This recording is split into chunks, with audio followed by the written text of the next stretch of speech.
नमस्कार दोस्तों, चलिए जान लेते हैं उत्तर प्रदेश के सभी 75 जिलों की आज की ताज़ा बड़ी और महत्वपूर्ण खबरों को। लेकिन उससे पहले वीडियो को लाइक कमेंट जरूर करें और साथ ही ये भी बताएं कि आप इस वीडियो को किस जिले, शहर या गांव से देख रहे हैं।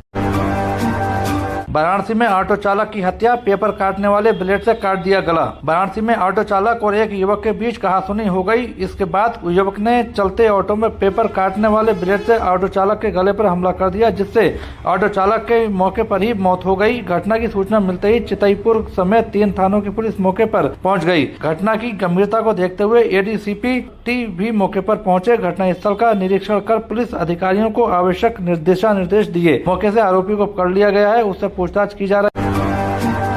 आजमगढ़ में बेटे ने पिता को मार डाला, मां को पीटा तो कुल्हाड़ी से किया हमला, फिर चाकू से गला रेत दिया। आजमगढ़ में मां को पीटने पर छोटे बेटे ने कुल्हाड़ी से पिता पर हमला कर दिया। पिता जब अधमरे हो गए तो चाकू से उनका गला रेत दिया। इससे मौके पर ही उनकी मौत हो गई। परिजन पुलिस को जानकारी दिए बिना ही शव को अंतिम संस्कार के लिए ले जाने लगे। इसी बीच किसी ग्रामीण ने पुलिस को सूचना कर दी। इसी बीच आरोपी बेटा घर से फरार हो गया। पुलिस ने शव को पोस्टमार्टम के लिए भेज दिया। फॉरेंसिक टीम ने मौके से साक्ष्य जुटाए। योगी बोले 2017 से पहले सरकार सिर्फ एक परिवार के बारे में सोचती थी, खजाना लूटती थी। सीएम योगी बुधवार को बहराइच पहुंचे। भरतापुर गांव के 136 विस्थापित परिवारों के लिए पुनर्वास की योजना का शुभारंभ किया। उन्होंने कहा कि 2017 से पहले समाज को जाति के चश्मे से देखा जाता था। तब की सरकार सिर्फ एक ही परिवार के विकास के बारे में सोचती थी, सरकारी खजाने को लूटा जाता था। सीएम ने बताया, नवंबर 2025 में इसी भरतापुर गांव में बाजार से खरीदारी करके लौट रही एक नाव सरयू नदी में बह गई थी। 9 लोगों की मौत हो गई थी। प्रशासन की रिपोर्ट के बाद मैंने खुद क्षेत्र का मुआयना किया था। यहाँ की स्थिति देखकर मेरी रूह कांप गई। यूपी में बिजली बिल माफी पर बड़ी खबर, पूरा ब्याज माफ, बकाया पर 25% की छूट कैसे मिलेगी। अगर आपके घर या दुकान का बकाया बिजली बिल 40,000 रुपए है और इस पर 12,000 रुपए ब्याज जोड़कर कुल बकाया 52,000 रुपए पहुंच चुका है, तो आपको केवल 30,000 रुपए देने होंगे और मामला सेटल हो जाएगा।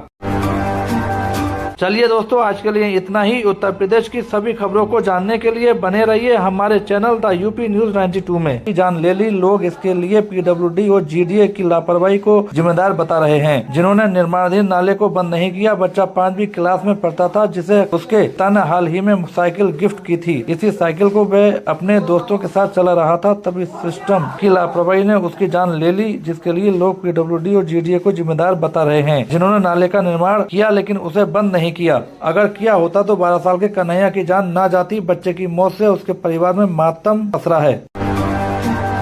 रायबरेली में सिगरेट लेने के लिए लोको पायलट ने रोकी मालगाड़ी, क्रॉसिंग पर यातायात 10 मिनट प्रभावित। रायबरेली में सिगरेट लेने के लिए मालगाड़ी रोके जाने का मामला सामने आया है। आरोप है कि लोको पायलट ने मालगाड़ी को रेलवे क्रॉसिंग पर रोककर सिगरेट ली। बताया जा रहा है कि ये मालगाड़ी एनटीपीसी परियोजना से कोयला अनलोड कर वापस लाई जा रही थी। 17 दिसम्बर की इस घटना में मालगाड़ी करीब 10 मिनट तक रेलवे क्रॉसिंग पर खड़ी रही, जिसके कारण वहाँ पर लोग परेशान हुए और आवागमन प्रभावित हुआ। ऊंचाहार कोतवाली क्षेत्र के मलकान रेलवे क्रॉसिंग पर मालगाड़ी को रोके जाने के मामले में जांच शुरू कर दी गई है।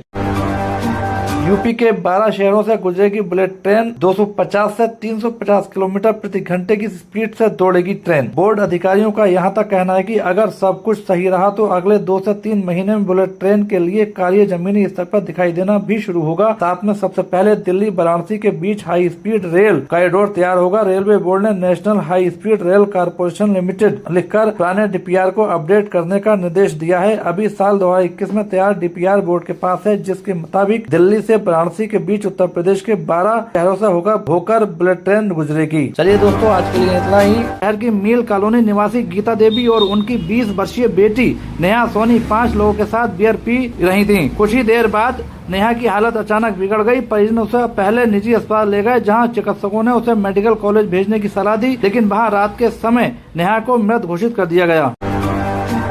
चिन्नास्वामी स्टेडियम में 11 सीटें रहेंगी हमेशा खाली। आरसीबी ने क्यों किया ये भावुक फैसला। 2026 के आगाज से पहले रॉयल चैलेंजर्स बेंगलुरु और कर्नाटक स्टेट क्रिकेट एसोसिएशन ने मिलकर एक इमोशनल और बड़ा फैसला लिया है। अब बेंगलुरु के एक एम चिन्नास्वामी स्टेडियम में 11 सीटों को हमेशा के लिए खाली रखा जाएगा।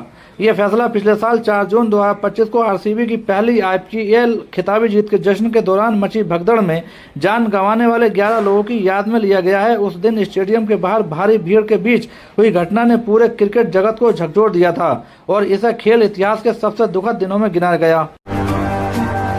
गाजियाबाद में बड़े बकायेदारों पर प्रशासन का चाबुक। नामी हॉस्पिटल, बिल्डर और स्कूल की संपत्ति होगी नीलाम। उत्तर प्रदेश के गाजियाबाद में जिला प्रशासन ने बड़े बकायेदारों और नियमों की अनदेखी करने वाले संस्थानों के खिलाफ अब तक की सबसे बड़ी कार्रवाई शुरू कर दी है।